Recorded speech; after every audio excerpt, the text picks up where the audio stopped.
Hello friends, study with BS classes में आपका बहुत बहुत स्वागत है। आज हम यूपीएससी 2024 का जो सीसेट का प्रश्न पत्र हुआ था उसके बारे में जानेंगे, है ना। जो सीसेट पेपर सेकंड होता है उसका सॉल्यूशन को हम जानेंगे। ठीक है, तो स्टार्ट करते हैं आज का डिस्कशन। पहला प्रश्न है उसमें ये दिया गया है, निम्नलिखित 4 प्रश्नांशों के लिए निर्देश दिए गए हैं, है ना। और एक परिच्छेद, नीचे दिए गए 2 परिच्छेदों को पढ़िए और परिच्छेदों के नीचे आने वाले प्रश्नांशों के उत्तर दीजिए। इन प्रश्नांशों के लिए आपके उत्तर केवल इन परिच्छेदों पर आधारित होने चाहिए। ठीक है, परिच्छेद फर्स्ट क्या है? विज्ञान का इतिहास मानव जाति का वास्तविक इतिहास है। इस अद्भुत सूक्ति में 19वीं शताब्दी के लेखक ने विज्ञान को उसकी पृष्ठभूमि से जोड़ा है।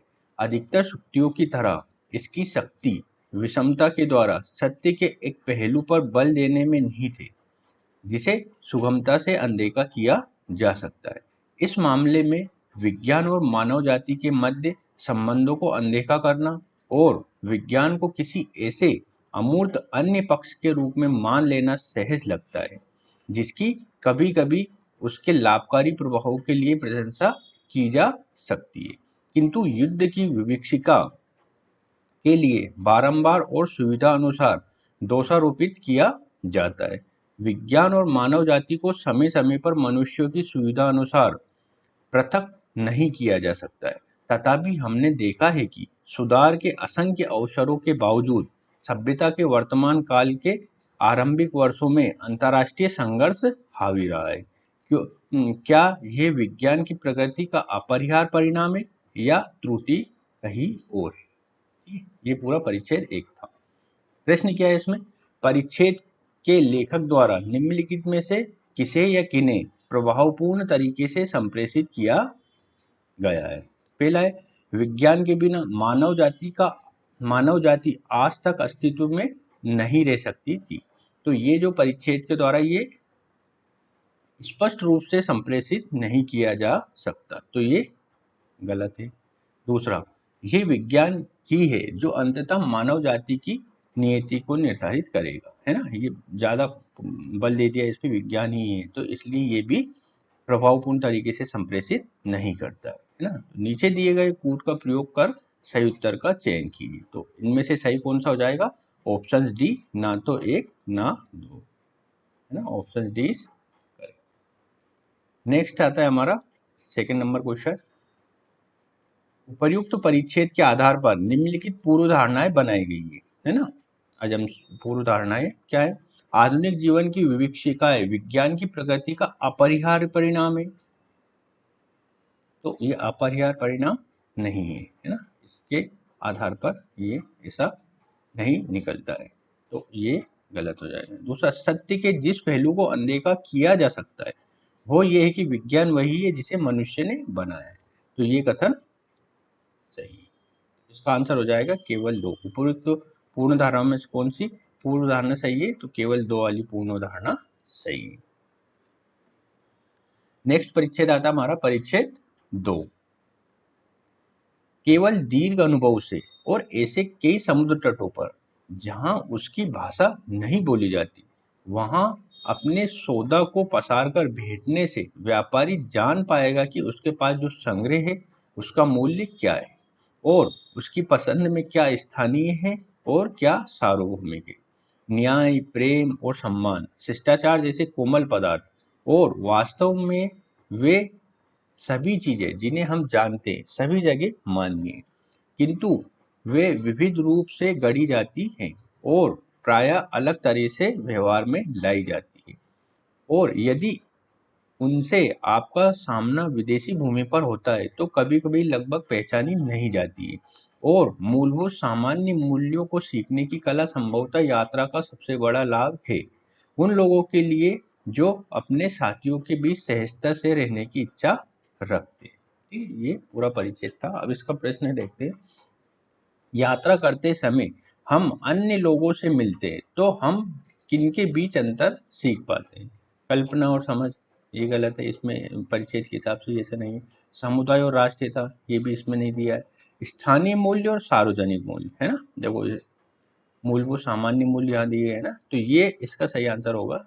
स्थानीय मूल्य और सामान्य, मित्र और शत्रु भी इसका नहीं होगा, तो इसका सही आंसर हो जाएगा स्थानीय मूल्य और सार्वभौमिक मूल्य। नेक्स्ट प्रश्न, नेक्स्ट आता है 4th नंबर का हमारा। उपर्युक्त परिच्छेद के संदर्भ में निम्नलिखित पूर्व धारणाएं बनाई गई है। पहली क्या है, यात्रा से मनुष्यों की समझ विकसित होती है, ये सही है ना, वो परिच्छेद में सब बताया गया है कि यात्रा करने से मनुष्य की समझ विकसित होती है। दूसरा, यात्रा से उनको सहायता मिलती है जो मूलभूत सामान्य मूल्यों को सीखना चाहते हैं, ये भी सही है। तीसरा, एक व्यक्ति जिसे यात्रा का दीर्घ अनुभव है वो लोगों के मध्य मतभेदों को सुलझा सकता है, ये भी सही है। तो उपर्युक्त पूर्व धारणाओं में से कौन सी मान्य है, तो तीनों ही मान्य है। इसका आंसर आ जाएगा 1, 2 और 4। क्या आंसर आ जाएगा, 1, 2 और 4। अब हमारा नेक्स्ट क्वेश्चन आता है, क्वेश्चन नंबर 5। मान लीजिए x एक 2 अंकीय संख्या है और y एक अन्य 2 अंकीय संख्या है जिसे x के अंकों को विनिमय या इंटरचेंज करके बनाया गया है। यदि x प्लस y महत्तम 2 अंकीय संख्या है तो x के संभावित मान क्या होंगे, ठीक है। तो इस क्वेश्चन को हम सोल्व करते हैं, इस पे देख लेते हैं। x एक 2 अंकीय संख्या है, 2 अंकीय, पहले कोई एक संख्या मान लेते हैं x,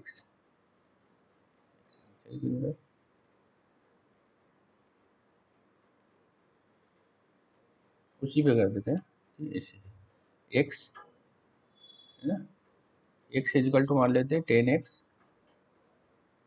प्लस y, और y एक दूसरी अन्य 2 अंकीय संख्या है जिसे इसके अंकों को इंटरचेंज किया है, तो वो क्या हो जाएगी 10y प्लस x, है ना। अब क्या बोल रहा है, यदि x प्लस वाई महत्तम 2 अंकीय संख्या, x प्लस वाई क्या हो जाएगा, x प्लस वाई क्या हो जाएगा, इन दोनों को जोड़ेंगे तो ये हो जाएगा 11 x प्लस वाई, है ना। x, हाँ, तो महत्तम 2 अंकीय संख्या है, तो 2 अंकों की सबसे बड़ी संख्या कौन सी होती है, 99 होती है। महत्तम 2 अंकीय संख्या 99 होगी, है ना। तो x के संभाव्य मानों की संख्या कितनी हो जाएगी, तो इसके हिसाब से x के संभाव्य मानों की संख्या हम कैसे निकाल सकते हैं, और अंकों को इंटरचेंज भी किया है, तो पहला कौन सा हो जाएगा, पहला हो जाएगा मान लो 18, ठीक है। दूसरा 81, इसका उल्टा। और कौन सा हो सकता है, और 27 हो सकता है, 72 हो सकता है, 36 हो सकता है ना, 63 हो सकता है, और एक और कौन सा हो सकता है, एक हो सकता है 45 और 56। तो कितने हो जाएंगे, 1, 2, 3, 4, 5, 6, 7, 8, है ना। तो एक्स के संभाव्य मानों की संख्या कितनी हो जाएगी, 8। इसका सही आंसर हो जाएगा 8। नेक्स्ट क्वेश्चन है, निम्नलिखित पर विचार कीजिए। पहला है 6 बालकों का वजन इज इक्वल टू 7 महिलाओं का वजन, ये ना, सॉरी,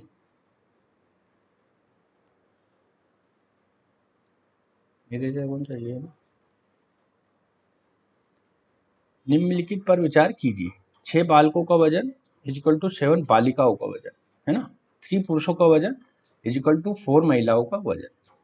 यदि महिलाओं का औसत वजन 63 kg है तो बालकों का औसत वजन ज्ञात कीजिए, है ना। तो स्पष्ट लिखा है यहाँ 6 बालकों का वजन, है ना, 6 बालकों का वजन इज इक्वल टू 4 महिलाओं का वजन,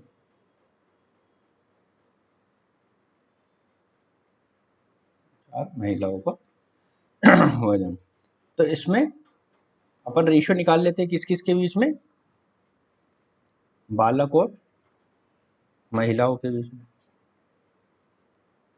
ना। बालक और महिलाओं के बीच में क्या रेशियो हो जाएगा, 4/6, है ना, अर्थात 2/3, 2/3। महिलाओं का औसत कितना दिया है 63 है ना, तो इससे इसको गुणा कर देंगे 63 से, 63 21 है ना, 21 2 42। सिंपल है ये, 42 इसका आंसर होगा।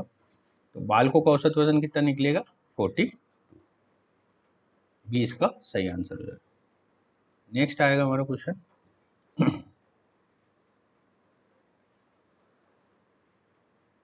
नेक्स्ट क्वेश्चन है, किसी घड़ी है ना, किसी घड़ी में एक ही दिन में 10 बजे से 10 AM और 2 PM के बीच में घंटे की सुई और मिनट की सुई कितनी बार संपत्ति होती है, कोइंसिडेंट होती है ना। तो आप देखेंगे घड़ी, अगर आपने कभी देखी हो, मतलब देखी की घड़ी तो देखी होगी, घड़ी ऐसे है, उसमें ये पूछ रहा है, ये घड़ी है ना, ये 12 बजे का टाइम है ना, 12 बजे का टाइम है, ये मान लेते हैं 11 का है, ये मान लेते हैं 10 का है, और ये 9 का। 12 के बाद ये मान लेते हैं 1 का है, ये मान लेते हैं 2 का है ना, 2 का, ये 2 का है, और ये 10 का। ठीक है, अब ये क्या पूछ रहा है, कितनी बार जो मिनट और घंटे की सुई एक बार संपाती होगी। ठीक है, तो 10 बजे से मानते हैं, तो 10 बजे से चलेगी घड़ी, तो 10 के अराउंड एक बार संपत्ति होगी है ना, 10 के आसपास, ये पता है ना। फिर 11 पे नहीं होगी वो, क्योंकि 11 और 12 के बीच में आप कभी देखेंगे तो मिनट और घंटे की सुई एक एक दूसरे के ऊपर नहीं आती है। कब आएगी वो, सीधे डायरेक्ट 12 बजे आएगी। 12 बजे दो दो हो जाएगा, एक 12 बजे हो जाएगा है ना, 2 हो गए। ठीक है, और एक आएगी 1 बज के 5 मिनट के आसपास। ठीक है, 1 घंटे 5 मिनट के आसपास, तो एक ही हो जाएगा है ना। तो कितनी बार होगी, और फिर 2 बजे के बाद आएगी है ना, 2:10 के बाद आएगी है ना, तो वो 2 से बाहर निकल जाएगा। ठीक है, तो यहाँ कितनी बार संपाति होगी, 3 बार संपाति होगी। यहाँ पे आपको यही ध्यान रखना है कि 11 से 12 के बीच में एक बार भी संपाति नहीं होती। 12 बजे होती है एग्जैक्ट, लेकिन 11 से 12 के बीच में एक बार भी नहीं होती। यही एक कंफ्यूजिंग पॉइंट है, नहीं तो ये सिंपल है। इसका आंसर हो जाएगा 3 बार। नेक्स्ट हमारा क्वेश्चन आता है, वर्ष 2025 का कैलेंडर किस वर्ष के कैलेंडर के समान है ना। 2025 का कैलेंडर देखते हैं हम। ठीक है, 2025 2025 ठीक है। अब 2025 से 26 जाएंगे तो एक दिन बढ़ जाएगा। आपको पता है कि जब एक अगर विदाउट लीप ईयर है, अगर हम ऐसे साल में गुजर रहे हैं जो लीप ईयर नहीं है, तो एक दिन का अंतर आ जाता है, मतलब एक दिन ज़्यादा हो जाता है। ठीक है, जैसे आज जो दिन है 2024 का, अगले साल आज जैसे मैं बना रहा हूँ 3 जुलाई है आज, तो अगले साल जो 3 जुलाई है उसका जो दिन होगा वो आज के दिन से ज़्यादा होगा है ना। जैसे आज मान लो, जैसे आज बुधवार है, तो आज ही के दिन 3 जुलाई 2025 को गुरुवार होगा है ना, बुधवार नहीं होगा, गुरुवार होगा, तो एक दिन बढ़ जाता है। तो 2025 का जो दिन है 26 में एक दिन बढ़ जाएगा वो है ना, जैसे 26 में 26 लीप तो नहीं है ना, हाँ लीप नहीं होता, तो ये एक बढ़ जाएगा। 27 में भी एक बढ़ जाएगा। 28 में 28 में 2 बढ़ जाएगा, क्योंकि 28 एक लीप ईयर है ना, 29 फरवरी आता है उसमें, तो ये 2 बढ़ जाएगा। उसके बाद 29 में एक दिन बढ़ जाएगा। 30 में 30 लीप नहीं होता, उसमें एक बढ़ जाएगा। और 31 में भी एक बढ़ जाएगा। अब इन सबका सम कितना हो रहा है, 1 2 3 4 5 6 7 ना, तो 2031 तक ही रिपीट हो रहा है, क्योंकि 7 दिन होते हैं ना, तो ये 7 हुआ, 7 रिपीट हो रहा है यहाँ पे। तो 2031 ऐसा साल होगा जब 2025 का कैलेंडर के समान होगा, मतलब जो दिन 2025 के कैलेंडर में होंगे वही 2031 के कैलेंडर में भी होंगे है ना। जो जैसे 5 तारीख को जो भी दिन रहेगा वो 2031 में भी 5 तारीख को वो दिन रहेगा। 5 जनवरी को मान सकते हो, किसी को भी दिन मान सकते हो। तो इसका आंसर हो जाएगा सी। ठीक, सिंपल है। अब आता है हमारा नेक्स्ट 9वां नंबर क्वेश्चन। मान लीजिए पी क्यू आर एस भिन्न धन पूर्णांक है ना, मान लीजिए पी क्यू विषम है और आर एस सम है, तो निम्नलिखित कथनों पर विचार कीजिए, है ना। यार ये चल जाता तो ठीक रहता, चल नहीं रहा, है ना। इसको मैं क्लोज करके वापस स्टार्ट करता हूँ, है ना। तो हम इसको डायरेक्ट अजम्पशन से सोल्व करेंगे, है ना। पी क्यू आर एस, है ना, भिन्न है, तो पी क्यू विषम मान लेंगे, है ना। पी क्यू विषम दिया है मतलब एक मान लेते हैं, क्यू भी विषम दिया है मतलब तीन मान लेते हैं, आर सम दिया है मतलब दो मान लेते हैं, और एस सम दिया है मतलब चार मान लेते हैं। ठीक है, क्या बोल रहा है, P minus R square, P minus R square into Q S, है ना। P minus R square, P minus R square, P minus R square मतलब -1, P minus R square into Q S, है ना, क्यू एस 312, तो ये 12 ही हो जाएगा, 12, तो ये सम है ना, ये सम है, तो पहले स्टेटमेंट क्या हो गया, ये सही हो जाएगा। दूसरा क्या है, Q माइनस एस, दूसरा क्या है, Q minus S, Q minus S मतलब 3 माइनस 4 तो फिर -1, Q minus S into Q square S, है ना, Q square S, Q square मतलब 9 और एस मतलब 4, 9 चौक 36, ये भी सम है, ये क्या दिया है इसने, ये भी सम है, तो ये भी सही हो जाएगा। दूसरा है Q plus R square, Q plus R square, Q means 3, R square मतलब 2, Q plus R square, P plus S, P plus S means 1 plus 4, तो 55 25, तो 3 2 5, 55 25 और 5, तो ये कितने हो जाएंगे, 55 25 इंटू 125 हो जाएंगे। तो 125 क्या होता है, ये भी, ये एक विषम होता है ना, 125 विषम होता है, तो ये क्या हो जाएगा, ये विषम, तो ये भी सही हो जाएगा। तो उपयुक्त कथनों में से कितने सही है, उपयुक्त कथनों में से तीनों सही है, 1 2 और, तो इसका आंसर हो जाएगा डी, ठीक है, इसका आंसर हो जाएगा डी। अब आते हैं हम नेक्स्ट क्वेश्चन, जब घड़ी की सुई 4:25 दर्शाती है ना, मतलब सॉरी 4:25 जो घड़ी है वो दिखाती है, घंटे दर्शाती है, तब मिनट की सुई और घंटे की सुई के बीच का कोण कितना होगा, है ना, मिनट की सुई और घंटे की सुई के बीच का कोण कितना होगा।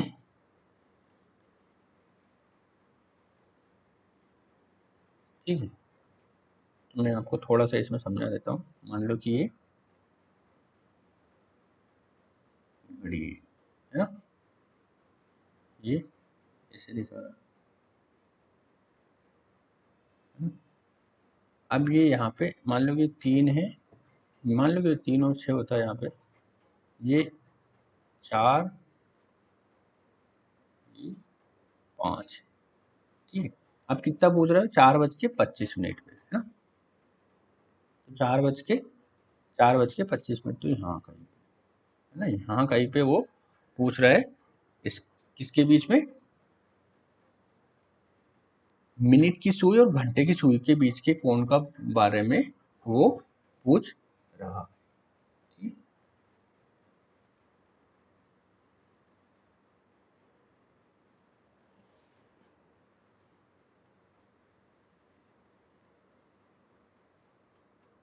मिनट की सुई कितनी चल जाएगी, आप देखिए,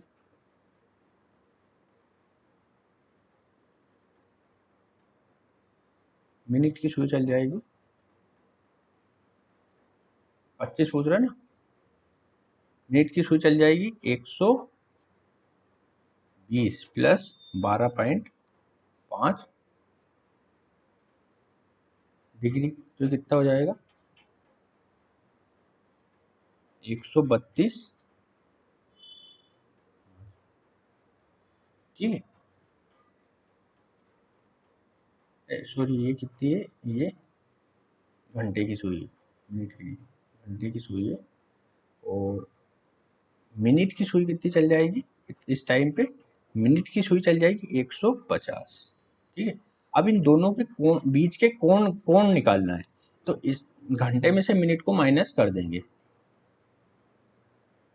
मिनट में से घंटे को माइनस कर देंगे, मतलब 150 में से 132.50 हम घटा देंगे, तो ये कितना जाएगा, 17.5 डिग्री इसका आंसर आ जाएगा।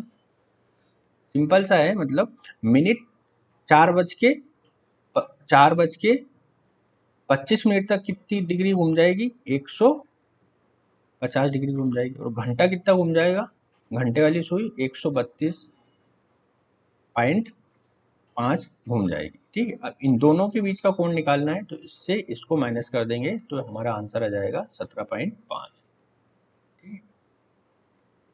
तो इसका सही आंसर हो जाएगा 17.5, 17.5 डिग्री इसका आंसर हो जाएगा।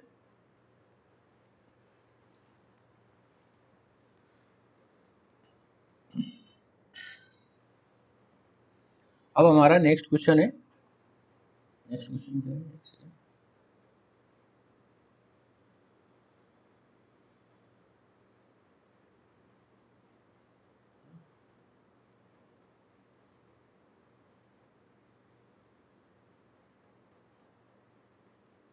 नेक्स्ट क्वेश्चन है, निम्नलिखित 3 प्रश्नांशों के लिए निर्देश। पहला क्या है, नीचे दिए गए 2 परिच्छेदों को पढ़िए और परिच्छेदों के नीचे आने वाले प्रश्नांशों के उत्तर दीजिए। इन प्रश्नांशों के लिए आपके उत्तर केवल इन परिच्छेदों पर आधारित होने चाहिए, है ना। परिच्छेद फर्स्ट क्या है,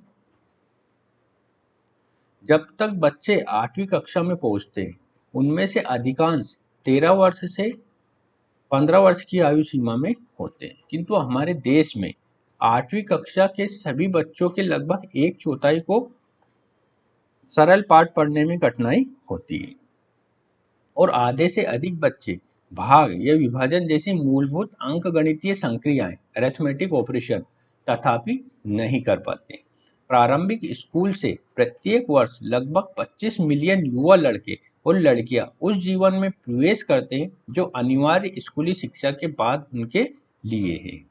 वे कम से कम संगठित क्षेत्र के कार्यबल में तो प्रवेश नहीं कर सकते जब तक कि वे 18 वर्ष के नहीं हो जाते। अनेक परिवारों के लिए ये बच्चे स्कूल में इस स्तर तक पहुंचने वाले उनके परिवारों के पहले बच्चे होते हैं। माता पिता और बच्चे अपेक्षा करते हैं कि स्कूल से निकले ऐसे स्नातक ग्रेजुएट हाई स्कूल और कॉलेज तक जाएंगे, शायद ही कोई वापस कृषि में जाना चाहेगा। दूसरी ओर शैक्षिक या अकादमिक सामर्थ्य के संदर्भ में उनकी योग्यताएं कक्षा 8 की पाठ्यक्रम अपेक्षाओं के आधार पर जितनी होनी चाहिए उससे बहुत निम्न होती हैं।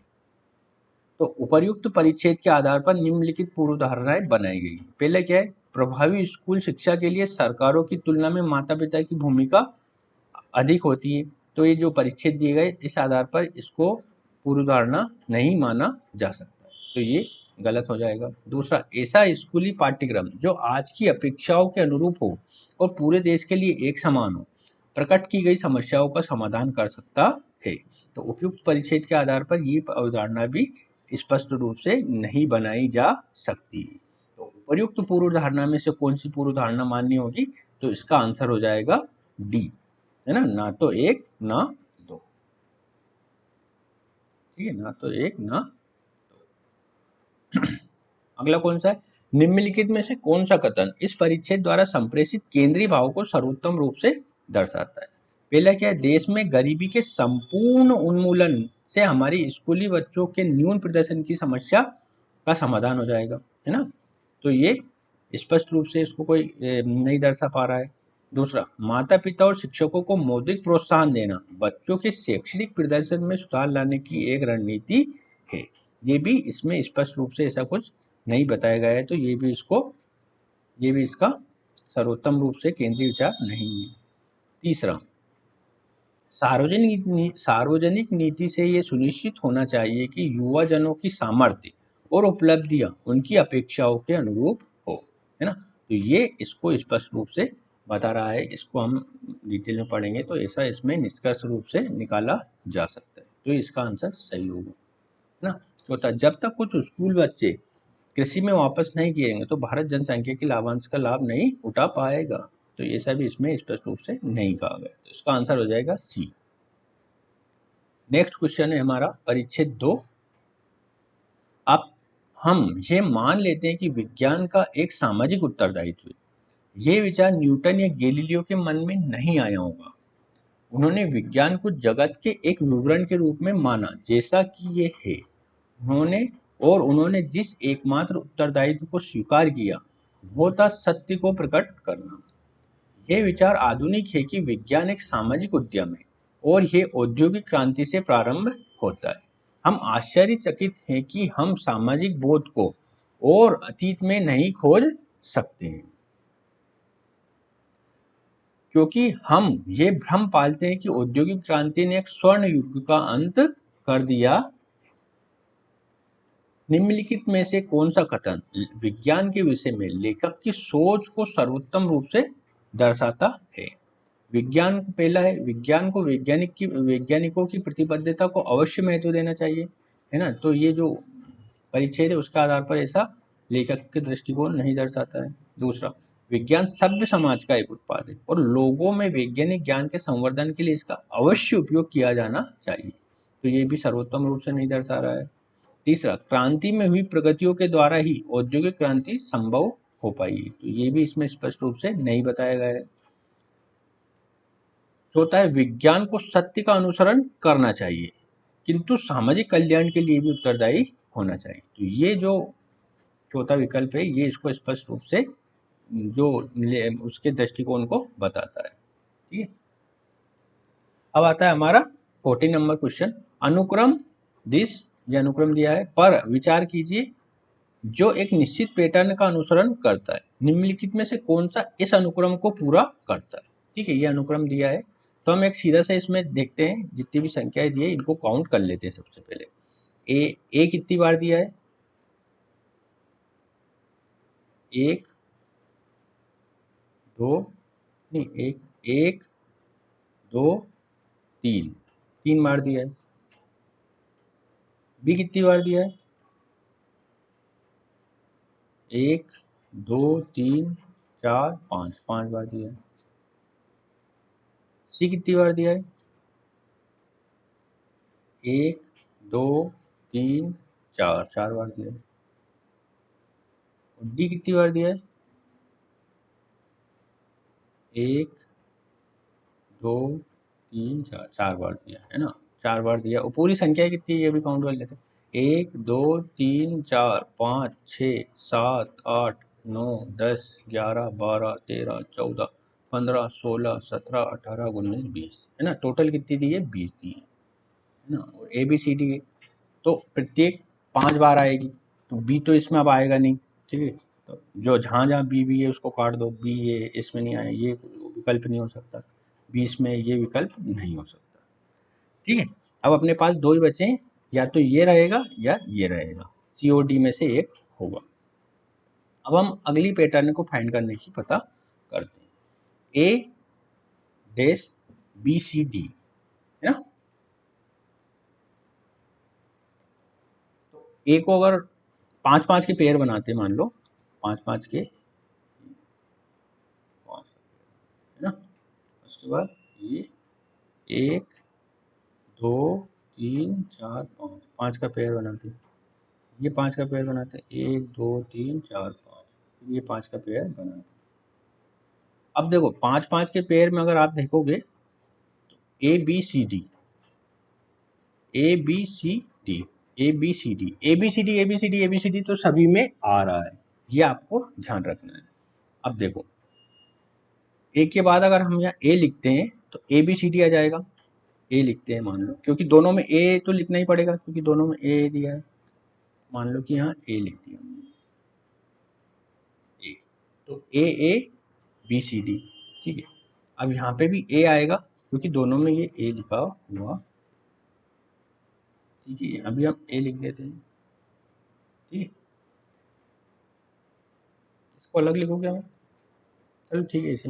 तो ए बी, बी इसमें एक्स्ट्रा है ना, उसमें इसमें ए एक्स्ट्रा था, इसमें बी एक्स्ट्रा है, ठीक है। और ए बी सी डी आ गया पूरा, ठीक है। अब नेक्स्ट पे आते हैं। अरे यार ये पेन क्यों चल रहा है, ठीक है। अब आता है हमारा next A B C D, है ना। तो यहाँ पे सी आएगा क्योंकि सी एक्स्ट्रा है ना। इसमें ए एक्स्ट्रा था, इसमें बी एक्स्ट्रा है, तो इसमें सी एक्स्ट्रा है। तो ये सी वाला, ये वाला आएगा, है ना, सी आएगा। और लास्ट में क्या है, ए बी सी, तो यहाँ डी आएगा क्योंकि डी एक्स्ट्रा होना चाहिए ना, डी डबल होना चाहिए, तो ये डी आएगा, ठीक है। इसका आंसर हो जाएगा इसका आंसर हो जाएगा C, A B C D, A C D, इसका आंसर हो जाएगा सी, ए सी डी, तो इसका आंसर हो जाएगा सी, है ना। ये थोड़ा आप ध्यान से हो सकता है, लेकिन ये थोड़ा यहाँ पे कॉम्प्लेक्स कर दिया है, इस पे मैं इसको इस पे करना चाहिए था, ठीक है। वैसे आप समझ गए होंगे। अब आता है हमारा नेक्स्ट क्वेश्चन,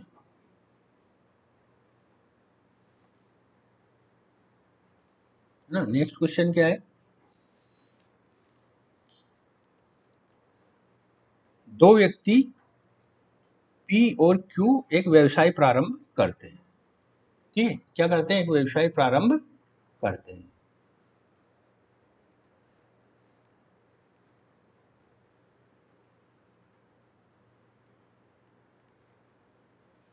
एक सेकंड, पी क्यू की तुलना में 14,000 रुपये अधिक लगाता है, किंतु पी ने 8 महीने के लिए निवेश किया है और क्यू ने 10 महीने के लिए निवेश किया है। यदि 2,000 रुपये के कुल लाभ में पी का हिस्सा क्यू के हिस्से से 400 अधिक है, तो पी द्वारा लगाई गई पूंजी कितनी होगी, है ना। पी के द्वारा कितनी पूंजी लगाई गई है, ये हमें पता करना, ठीक है। अब हम इसको इस पे सोल्व करते हैं, ठीक है। देख, दो व्यक्ति पी और क्यू एक व्यवसाय प्रारंभ करते हैं, पी क्यू की तुलना में 14,000 रुपये अधिक लगाता है ना। तो सोल्व करते हैं, एक तरफ लिख लेते हैं पी, एक तरफ लिख लेते हैं क्यू, पी क्यू की तुलना में 14,000 रुपये अधिक लगाता है। क्यू मान लो एक एक्स लगाता है,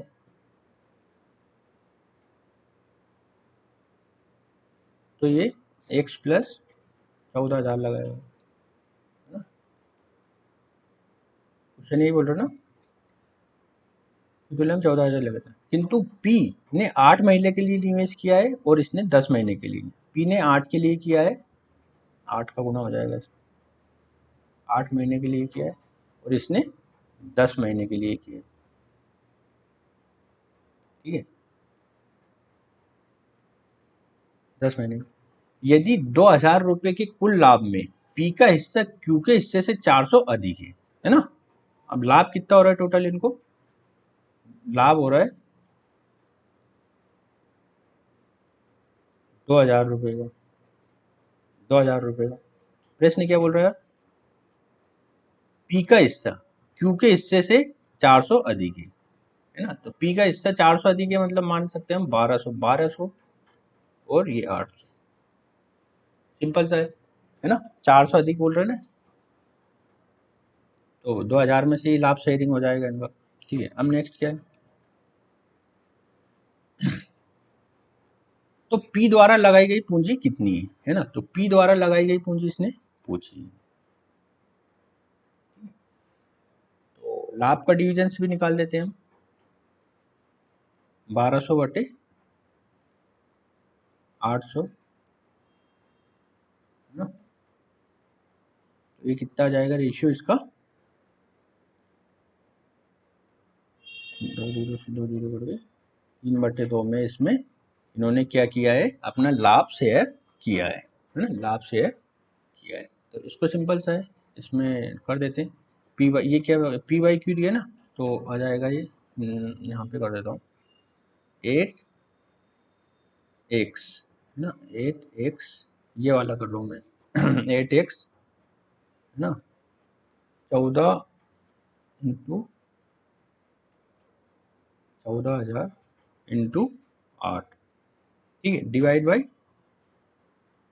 10x, ये वाला 10x, c/2 है ना, ये इसका।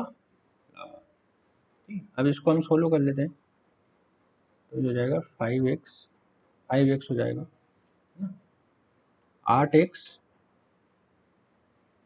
प्लस 14 14 चंकी 84, 14 7 98, है ना, और 14 8 की 112, 112, 1 2 3, है ना, x,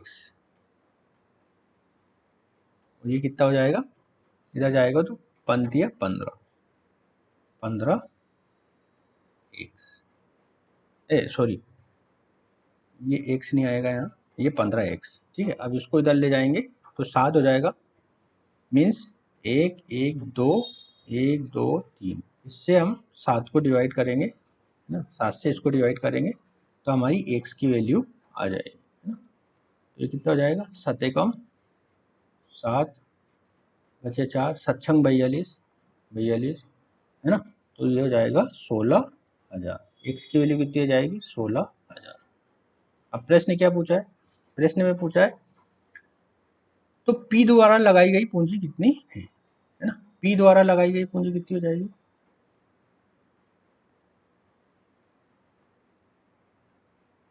P द्वारा लगाई गई पूंजी कितनी हो जाएगी, x और x प्लस 14,000, है ना, x प्लस 14,000, 16,000 और 14,000 कितनी हो जाएगी, है ना, 16,000 और 14,000 कितना हो जाएगा, 30,000 हो जाएगा। तो इसका आंसर कितना जाएगा हमारा, इसका आंसर कितना जाएगा, ये 30,000 इसका आंसर आ जाएगा, सिंपल सा है, ए इसका आंसर हो जाएगा 30,000, है ना, सिंपल। अब हम आते हैं हमारे नेक्स्ट क्वेश्चन 15 नंबर पे, 16 नंबर पे। 16 क्या दिया है,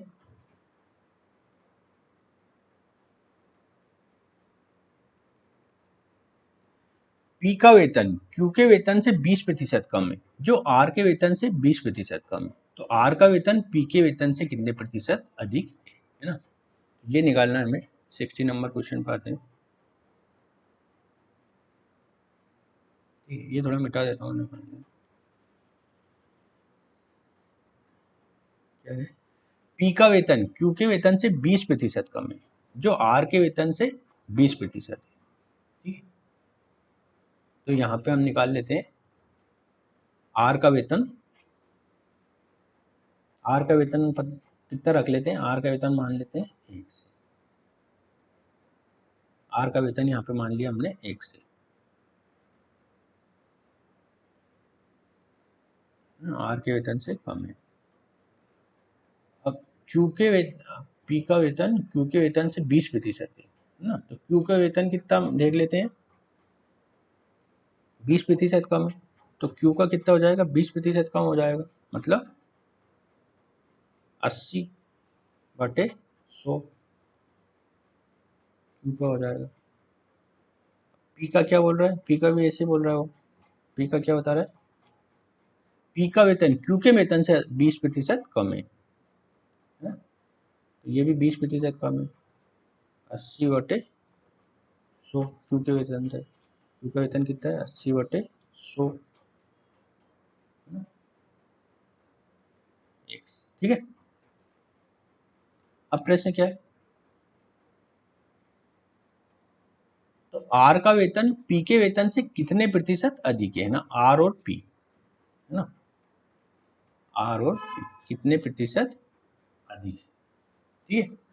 तो इसका हम निकाल लेते हैं पहले P का, या फिर इसको ही हम डबल कर देते हैं, R का कर देते हैं, है ना, 1 2,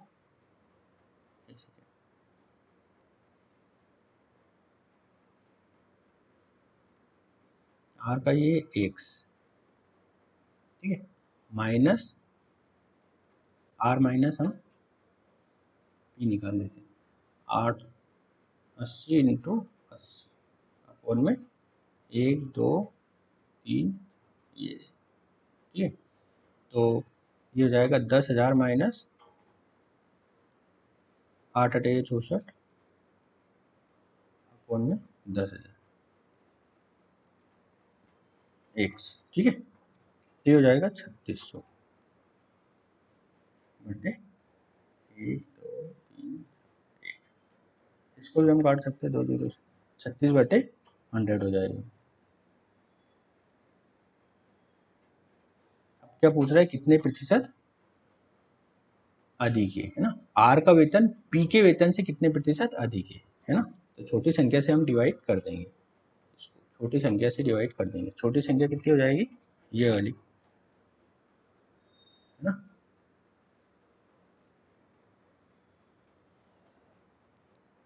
ये हो जाएगा 80 इंटू 80 अपॉन में 100 इंटू 100 एक्स इंटू हो जाएगा कितने प्रतिशत पूछा, तो ये एक्स से एक्स कट जाएगा, ठीक है। एक बार और अच्छे से लिख लेते हैं इसको, 36/100 इंटू ये 100 ऊपर चला जाएगा, 100 इंटू 100 अपॉन में 80 इंटू 80, है ना। तो इसको हम सोल्व करते हैं, 100 से 100 चले जाएंगे,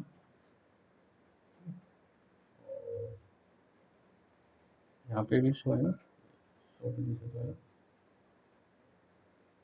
तो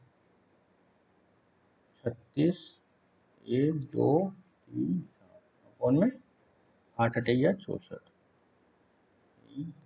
2 जीरो से 2 जीरो कट जाएगी, तो 3600/64 इसका फाइनल आंसर इसके थ्रू निकलेगा, 3600/64। इसको डिवाइड करेंगे तो जो भी आंसर रहेगा वो आंसर आ जाएगा हमारे पास। तो पहले इससे हम 4 से डिवाइड कर देते, 4 से हो जाएगा, तो ये हो जाएगा 900, ये हो जाएगा 16, ठीक है। अब 16 से ही दे लेते हैं, 16 से डायरेक्ट दे लेते हैं, 16 16 16 32 16 48 16 64 16 5 80 16 5 80, तो 5 बचे 10, है ना। तो 16 96 16 96 बचे 4, 16 16 16 32 बचे 8, है ना। भागने जा जाएगी 0, तो 16 5 80, तो इससे कितना आंसर आ जाएगा, 56.25 इसका आंसर हो जाएगा। देख लेते हैं, 56.25 ये इसका आंसर, ठीक है।